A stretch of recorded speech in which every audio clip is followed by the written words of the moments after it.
गुप्ता। आज बात करूंगी सर्वाइकल कैंसर, जिसको हम आम भाषा में कहते हैं बच्चेदानी के मुंह का कैंसर। यह कैंसर हमारे देश में महिलाओं में बहुत कॉमन है। विकसित देशों ने 2 कारणों से इस कैंसर का इंसिडेंस कम कर लिया है। एक तो ये है कि वो समय रहते इसकी जांच कर लेते हैं, उनको पता चल जाता है कि किस महिला को कैंसर होने वाला है, और दूसरा वो है कि वो सर्वाइकल कैंसर की वैक्सीन समय रहते महिलाओं को दे देते हैं। इस कैंसर का शिकार होने वाली हर 4 महिलाओं में से 1 महिला भारतीय रहती है। हर साल लगभग 1 लाख महिलाएं इस कैंसर का शिकार होती हैं और उनमें से 70,000 की मौत इस कैंसर की वजह से होती है। हर 8 मिनट में एक महिला इस कैंसर की वजह से अपना दम तोड़ती है। तो आप ये समझ ही सकते हैं कि इस कैंसर का हमारे लिए जानना कितना ज़रूरी है। तो हम आज ये जानने की कोशिश करेंगे कि ये कैंसर होता किस वजह से है, इसके क्या लक्षण हैं, कौन सा ऐसा टेस्ट करें जिससे हमें शुरुआत में ही पता चल जाए कि कैंसर होने वाला है, हम इस कैंसर को होने से कैसे रोक सकते हैं। तो आज हम इन चीज़ों की बात करेंगे। सबसे पहले कि इस कैंसर के होने का कारण क्या है। इसका कारण एक वायरल इन्फेक्शन है जिसको हम ह्यूमन पेपिलोमा वायरस कहते हैं। यह एक सेक्सुअली ट्रांसमिटेड डिजीज है जो आपस में यौन संबंध करने से होता है। यह महिलाओं में बहुत कॉमन इन्फेक्शन है, लेकिन इसका बिल्कुल भी ये मतलब नहीं है कि जिसको भी ये इन्फेक्शन होगी उसको ये कैंसर ही होना है। ऑलमोस्ट हर 5 में से 4 महिलाओं को ये इन्फेक्शन रहती है, लेकिन ये इन्फेक्शन जो है ये अपने आप ठीक हो जाती है। इसमें महिला को पता ही नहीं चलता कि उसको इन्फेक्शन हुआ भी है। लेकिन किसी कारणवश अगर ये इन्फेक्शन लंबे समय तक चले और उसमें कुछ ऐसे कोफैक्टर्स ऐड हो जाएं जो कि इसको कैंसर करने में मदद करते हैं, तब ये इन्फेक्शन जो है ये प्रोग्रेस करती जाती है। लेकिन फिर भी ये डायरेक्टली कैंसर नहीं बनाती है। ये कैंसर से होने वाली पहली एक स्टेज जिसको हम कहते हैं प्री कैंसरस स्टेज, ये उसमें चली जाती है। उस स्टेज में ये इन्फेक्शन 10 से 15 या उससे भी ज़्यादा सालों तक रह सकती है। लेकिन अगर हम उस टाइम पे उसको ना जांच कर पाएँ, ना कंट्रोल कर पाएँ, तो फिर ये इन्फेक्शन या तो वहीं रह जाती है या फिर आगे चल के ये कैंसर का रूप धारण कर लेती है। और फिर ये कैंसर कहाँ कहाँ फैलता है, कितनी स्पीड से फैलता है, फिर ये कैंसर के ऊपर डिपेंड करता है और फिर इसके लक्षण भी आना शुरू हो जाते हैं। अब हम ये बात करेंगे कि किन कारणों से ये जो है इसका कैंसर होने का खतरा बढ़ जाता है। वो है मल्टीपल सेक्सुअल पार्टनर्स का होना, लाइक एक से ज़्यादा लोगों के साथ असुरक्षित तरह से यौन संबंध बनाने से, या फिर वो लड़कियां जिनकी जल्दी उम्र में शादी हो जाती है, जो जल्दी उम्र में यौन संबंध में पड़ जाती हैं, जिनकी बच्चे बार बार होते हैं। क्योंकि क्या होता है कि जब भी बच्चा पैदा होता है तो सर्विक्स में हमारे कुछ इंजरीज आती हैं, फिर वो इंजरीज हील होती हैं। तो इस इंजरी होने में और हील होने के बीच में ये एचपीवी इन्फेक्शन हो जाती है, फिर इंजरी होती है, फिर हीलिंग होती है, फिर से इन्फेक्शन हो जाती है। तो एक विशियस साइकिल बन जाता है जिससे कि इन्फेक्शन होने का खतरा बढ़ जाता है। नेक्स्ट कारण है कि वो लड़कियां जो मेंस्ट्रुअल हाइजीन का ध्यान नहीं रखती हैं, जो कपड़ा यूज़ करती हैं, सैनिटरी नैपकिन्स अगर यूज़ करती हैं तो उसको चेंज करना भूल जाती हैं, या फिर वो महिलाएं जो टैम्पून्स यूज़ करती हैं और फिर वो अंदर रख के उनको भूल जाती हैं, चेंज करना भूल जाती हैं, तो ऐसी महिलाओं में भी ये कैंसर होने का खतरा बढ़ जाता है। फिर वो महिलाएं जिनकी इम्यूनिटी कम है, जो HIV का शिकार हैं, जिनके अंदर खून की कमी है, कमज़ोरी है, या फिर जो स्मोक करती हैं, तो ऐसी महिलाओं में ये इन्फेक्शन होने का खतरा बढ़ जाता है। और जैसे जैसे उम्र बढ़ती है वैसे वैसे इस कैंसर का होने का खतरा बढ़ता है, और ये ज़्यादातर जो है वो 40 के ऊपर की महिलाओं में या फिर 50 के ऊपर की महिलाओं में ये हमें कैंसर देखने को मिलता है।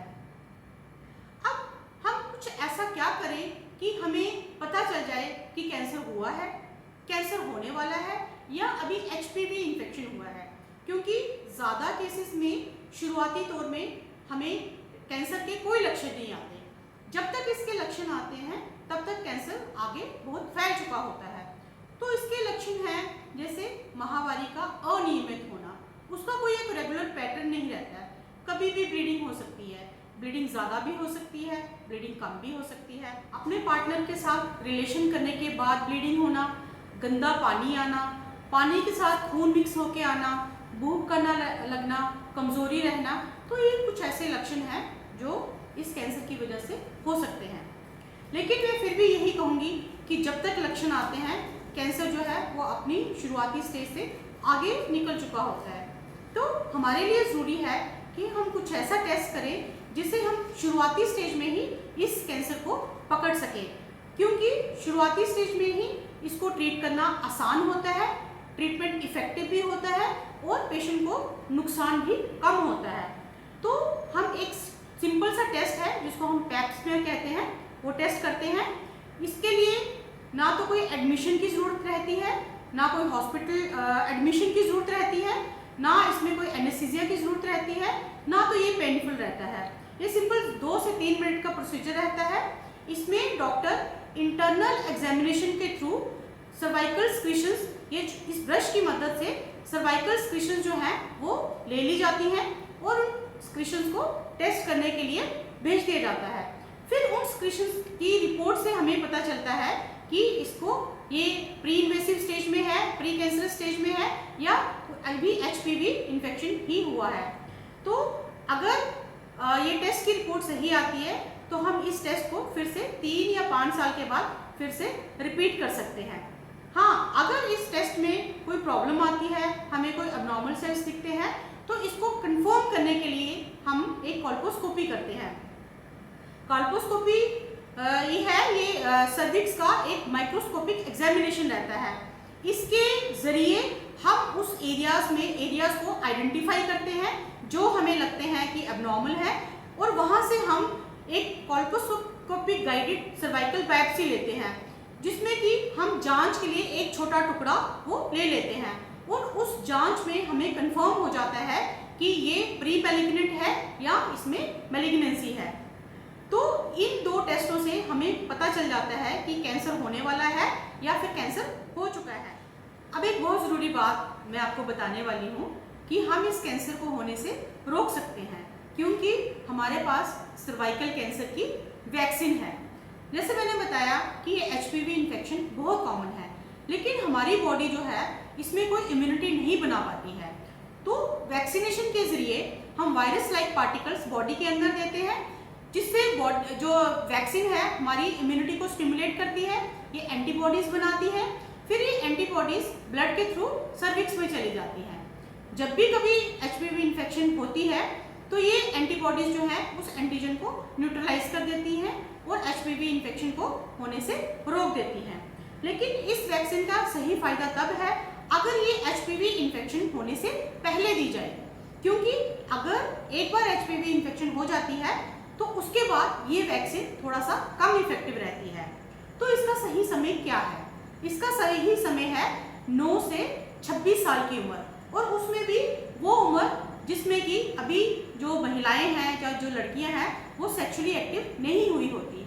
ये मैरिड महिलाएं भी 45 इयर्स की एज तक ले सकती हैं। 15 साल के पहले इसकी 2 डोजेस लगती हैं। उसमें दूसरी डोज जो है वो पहली डोज के 6 महीने के बाद दी जाती है। 15 साल के बाद इसकी 3 डोजेस दी जाती हैं।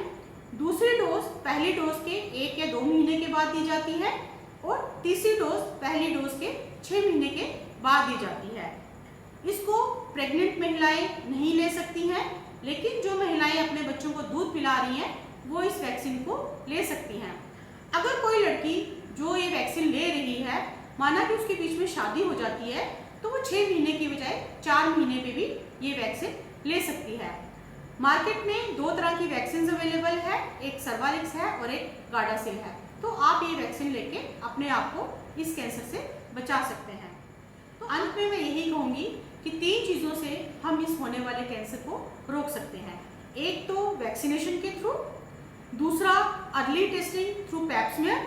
तो इसमें औरतों को चाहिए कि वो खुद डॉक्टर के पास जाएं और उनको कहें कि उनका पैप स्मीयर करवाना है, क्योंकि जब डॉक्टर महिला को कहती है पैप स्मीयर के लिए तो महिला थोड़ा घबरा सी जाती है, क्योंकि जब उनको पता चलता है कि ये कैंसर का टेस्ट है उनको लगता है कि शायद मुझे कैंसर हो गया है, इसलिए डॉक्टर मुझे टेस्ट करवाने को कह रहा है।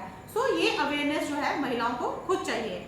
और तीसरा, वो ऐसे कोफैक्टर्स जिनकी वजह से ये कैंसर होने का खतरा बढ़ जाता है, जैसे मल्टीपल सेक्सुअल पार्टनर्स का ना होना, माहवारी के दौरान हाइजीन का ध्यान रखना, अर्ली एज में शादी ना करना, बार बार बच्चे पैदा ना करना।